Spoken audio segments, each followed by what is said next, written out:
I spent the weekend in Boston not for any love of funny accents or a fondness for clam chowder, but because I'm a nerd fighter. That's a weird word, I admit, but it's the word the community has decided to call itself. That community surrounds the projects that are created by John and Hank Green. John is the one who looks like every English professor I've ever had, and Hank looks like Tilda Swinton if she decided to live in Missoula. Nerd fighters are those that fight for nerds, and for just over 10 years, really?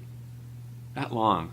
Gosh, for just over 10 years, John and Hank Green, known as the Vlog Brothers, have proven that you can run a community based on positivity and grace. They want to empower the voiceless and build people up instead of seeing them as competition. YouTube comments can be fairly awful, but the core YouTube community has been really built because of John and Hank's leadership and modeling. Not with high heels and spandex, although sometimes with high heels and spandex. So in Boston, it was a celebration of 10 years. A decade ago, it began as a simple back and forth between brothers via video. It has now grown into a digital video empire and also grown to include merch stores, VidCon, other conventions, books, podcasts, and stuff yet to be imagined. And of course, today's podcast is brought to you by every koala ever.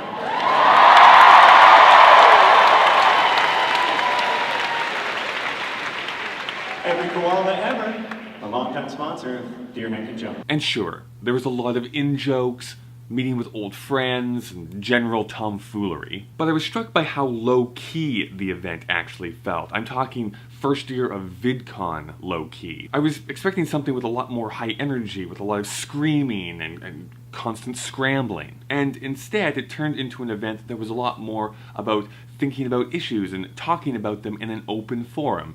It was a very Vlog Brothery thing to do. One workshop in particular, which let me read off this screen that you can't tell I'm reading off of, it was entitled The Importance of Nerdfighteria as a Safe Space. And this could have been very easily special snowflakes waxing poetic about how awesome everybody is. But instead, there were people who were crying, legitimately crying, and demanding that the community as a whole treated people at that very conference better than what they were witnessing. We're talking with people with disabilities, those with different gender identities, and even people of color. During the convention, people observed others removing signs that were reserved for those people with wheelchairs, stepping on service dogs, and even ripping down signs for gender-neutral bathrooms. Emotions were definitely high, but that emboldened the people that were in that room to constructively create a note that we could send to John and Hank to make these things better. And it's that kind of thing that makes me love being a nerd fighter. It doesn't make me love those people that were being jerks, but it makes me love being in this community. But I feel very grateful to have been welcomed into this community. It's such a special community. This is not some type of religion or cult, mostly because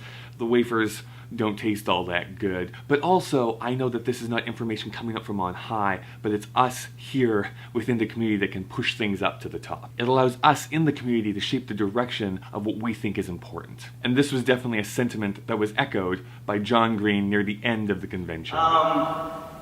And so what I think about in the last 10 years isn't the videos, it's the people. And I think what has happened in Nerdfighteria really isn't so much about the videos, although I love making educational content. I love the people who work with us. I feel so grateful to work with them every day.